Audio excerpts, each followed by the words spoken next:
México se encuentra en un momento de importantes sucesos políticos. La nueva ley de ingresos intenta crear una base de datos de todos los posibles contribuyentes, ya sea que trabajen o no. ¿Pero qué hay detrás de esta nueva ley? Por otro lado, la reforma eléctrica propuesta por el gobierno puede representar cambios en nuestro país. Y esto, mientras que en temas de economía, la inflación llega a un 6%. ¿A qué se debe esta inflación? ¿Y por qué en estos meses post-pandemia no se está viviendo la recuperación económica que se esperaba? Estas y otras preguntas responde en entrevista para Enlace Judío el reconocido periodista Ezra Shabot. Hola Ezra, ¿cómo estás? Qué gusto me da saludarte. Hola, ¿qué tal Nadia? Muchas gracias a Enlace Judío por esta entrevista. Ezra, constantemente se aprueban y se rechazan leyes, no solamente en México, sino en todas partes del mundo. Pero ahora tenemos una ley que pues, es importante, que nos importa a todos, que es la nueva ley de ingresos. ¿De qué trata esta ley? ¿Qué es lo que están aprobando los diputados? Mira, como cada año el presupuesto está conformado de dos grandes rubros. Uno es lo que se cobra de impuestos, que sería ley de ingresos, y lo que se gasta, que es el presupuesto de egresos.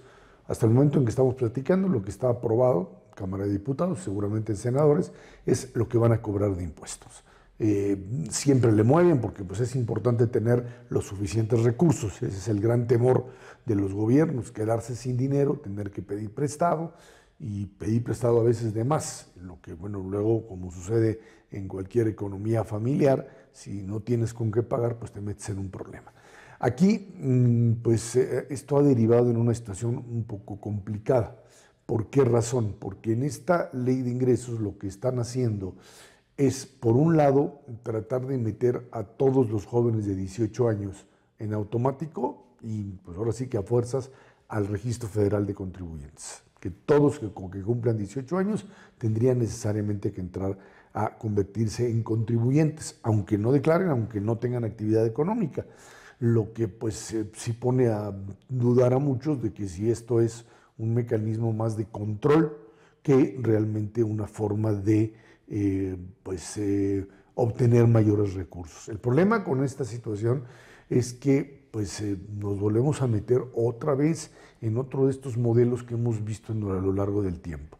Que si sistemas para controlar celulares, que si sistemas para identificar a población más allá del registro del Instituto Nacional Electoral, y esto ha creado una situación tan comprometedora que a lo que nos metemos o a donde estamos totalmente involucrados es fundamentalmente en esta situación en donde pues, los jóvenes estarían hoy básicamente en una situación donde si no se registran, pues no hay ninguna sanción, no hay sanción alguna, no la puede haber, simple y sencillamente porque la presión fue tal que decidieron que pues, va a ser obligatorio, pero no hay sanción.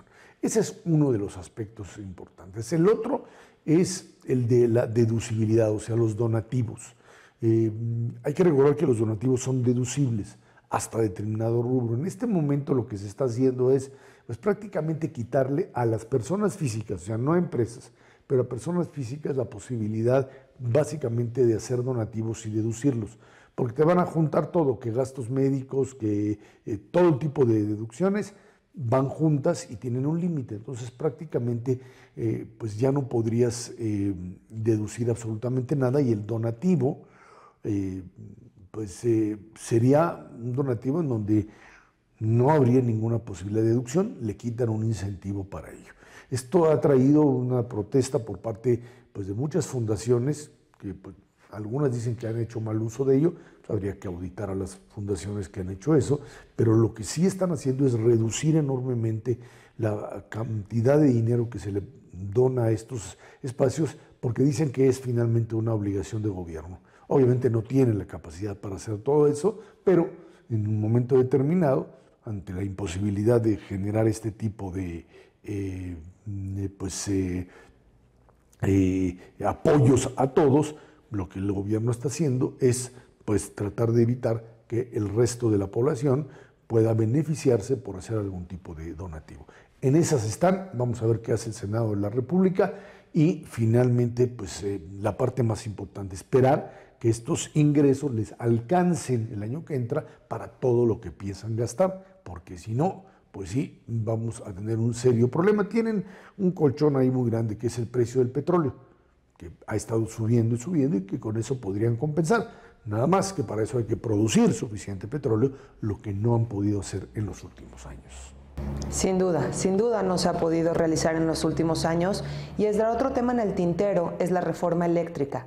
Mi pregunta es, ¿qué representaría, cómo se traduciría si esta ley de la reforma eléctrica presentada por el gobierno fuera aprobada? Mira, la reforma eléctrica que presentó el gobierno es un verdadero terremoto en términos de, uno, lo que hasta ahora, en los últimos 15, 20 años, ha venido siendo el modelo de apertura. La propuesta de gobierno es volverle a entregar todo el control a la Comisión Federal de Electricidad, hacer de ella otra vez la empresa que tiene todo el control, el 52-53% de la electricidad, y en ese sentido a todos aquellos a los que les diste contratos para producir su propia electricidad, todo esto estaría cancelado. Todos estos modelos, digamos, de autoconsumo se verían dañados porque ahora la única que podría producir es Comisión Federal de Electricidad, nadie más, absolutamente nadie más. Esto te va a llevar a problemas con, por supuesto, inversionistas nacionales y extranjeros. Esto puede llegar a generar una confrontación básicamente dentro del Tratado México, Estados Unidos, Canadá. Y bueno, obviamente como pues eran acuerdos ya establecidos con distintos inversionistas y tú le estás dando marcha atrás, pues lo único que estás haciendo es que no haya un incentivo para seguir invirtiendo en el país. Hay ahí para eso necesitan hacer una reforma constitucional, cambiar la Constitución, requieren 2/3 de diputados y senadores, por ahora no lo tienen, pero si finalmente lo consiguen, sí estaríamos en una situación muy complicada, porque esto implicaría romper prácticamente todo lo que hasta ahora se conoce como mecanismo de producción compartida, de producción plural, llamémosle así, de la electricidad. Hay que recordar que para distribuirla y para transmitirla, como se llama en el lenguaje de la electricidad, la CFE es la única que lo puede hacer. Para producirla es donde hay estos espacios en donde afortunadamente esto ha llevado a reducir el costo de electricidad para muchos. Si esto se pudiese generalizar, tendríamos costos de electricidad menores. Hay que recordar que los únicos que pagan tarifas muy altas son una pequeña proporción de la población que tiene lo que se llama tarifas de alto consumo. El resto de la población no lo tiene, aunque la idea sería que al haber más competencia y al producir más electricidad con los privados, vendiéndola más barata, más limpia, con energías renovables, bueno, pues simple y sencillamente esto pudiera caminar. Pero por lo pronto la idea aquí es regresar a modelos de concentración en Comisión Federal de Electricidad, con combustóleo, con material contaminante, con aquellas máquinas obsoletas que sigue utilizando la Comisión. Seguiremos muy de cerca ese tema. Y otro tema preocupante, Esdra, pues es la economía en México. Resulta que este tema lanza continuamente sus diferentes padecimientos. Y el padecimiento de ahora es la inflación. Tanto en México como en Estados Unidos la inflación llegó ya al 6%. ¿A qué se debe esto? Mira, estamos viviendo un modelo de inflación que no habíamos tenido anteriormente. O sea, un crecimiento de la inflación producto, primero, de que las economías con la pandemia prácticamente se estancaron y de repente, una vez que vino la recuperación, vino el gran consumo, o sea, la recuperación rápida y violenta. Una parte importante de esta inflación, decían, era pasajera, o sea, era simplemente volver a echar a andar y ya luego se iba a estabilizar. Resulta que esto no está sucediendo, resulta que el aumento en los precios de los energéticos, el gas y el petróleo ha sido verdaderamente descomunal. Resulta además que las piezas con las que se producen las principales mercancías como todos los automotores, los coches y muchas de las piezas de cómputo, etcétera, etcétera, pues se producían en China fundamentalmente y en el Lejano Oriente, y dejaron de producir y no han podido recuperar el ritmo de la producción, los llamados microchips. Y esto, al escasear, pues por supuesto implica un aumento en el precio para poder conseguirlo. Esto ha impactado fuertemente a las economías y tenemos este modelo hoy de aumento de la inflación, pero sin crecimiento económico. O sea, todavía, a pesar de que el consumo aumentó, apenas estamos regresando a niveles prepandemia, y en el caso de México, pues prácticamente la economía se quedó estancada. ¿Cuál es el riesgo con esto si no se aumenta rápidamente la producción y regresamos a niveles de normalidad antes del primer semestre del año que entra, que entremos en lo que llaman los economistas estancamiento con inflación?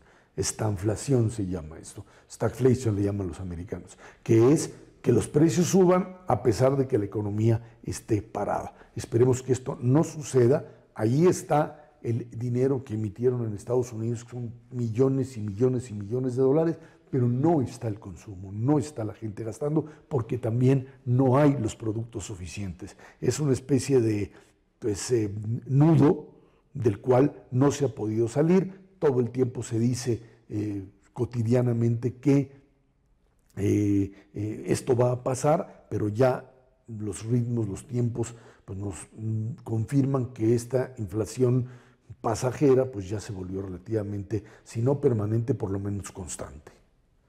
Esdra, México no puede darse ese lujo de padecer dos enfermedades simultáneas. No podemos lidiar con estancamiento de economía y al mismo tiempo inflación. Esperemos que eso pase pronto.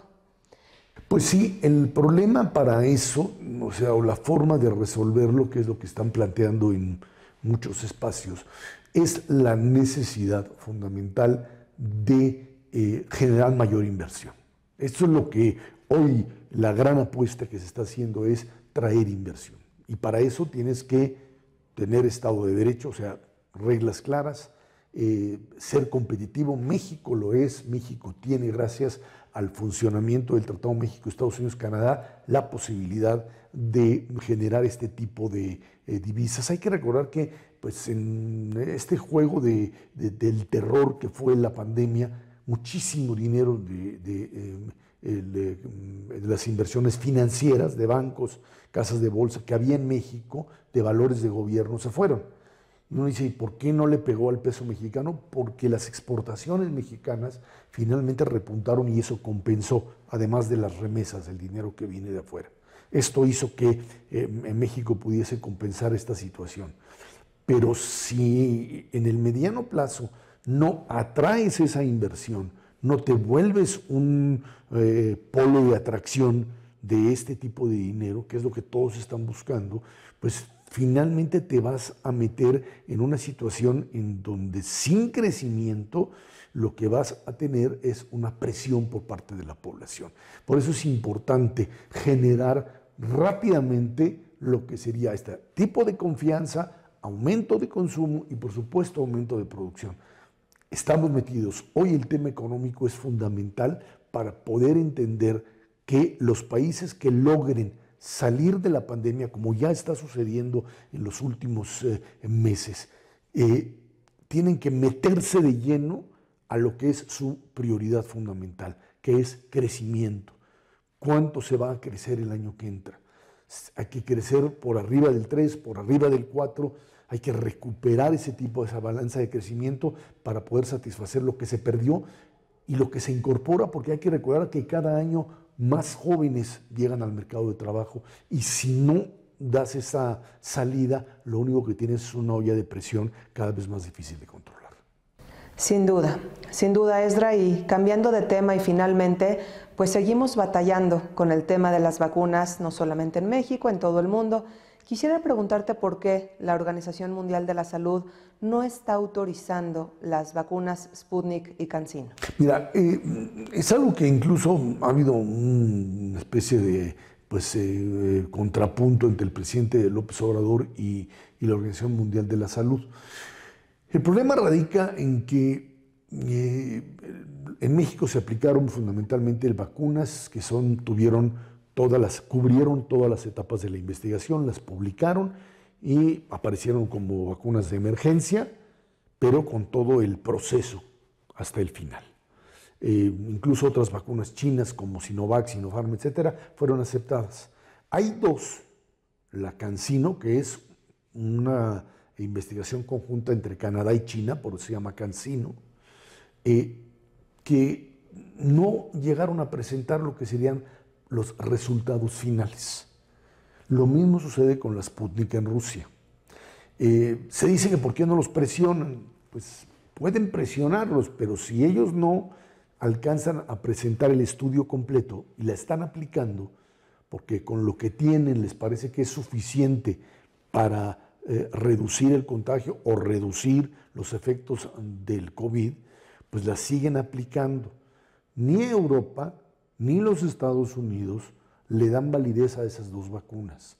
Por eso incluso cuando se abren las fronteras para los viajes, lo que se dice es fundamentalmente, sí se puede, no hay problema, tienen que sacar ahora los documentos de que uno está vacunado con las dos o con las tres, si es que se da el refuerzo en Estados Unidos, etcétera, y ponen la lista de las que son aprobadas por la Organización Mundial de la Salud.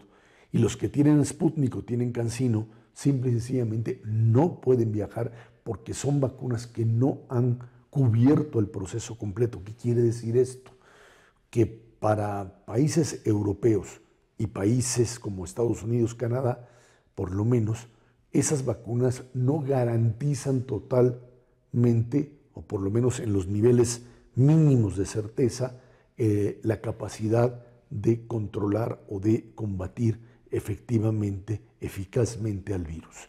Y ese es un poco el pleito. No es un problema de que pues apúrenle y fírmenle, porque de lo que se trata es de certificar si la vacuna sirve o no sirve. No lo sabemos, no podemos decir, no, es que esas no sirven. No, sería absurdo, pero por lo pronto no hay el estudio completo y mientras no haya el estudio completo no pueden ser consideradas como vacunas aprobadas por la Organización Mundial de la Salud y es lo único que le están diciendo a todo el mundo. Y es que creo que se debe de ser así de estrictos. Aquí lo que está en juego es solamente la salud de millones de personas, así que se espere lo que se tenga que esperar en beneficio de todos. Así es, no se puede inventar, no podemos estar inventando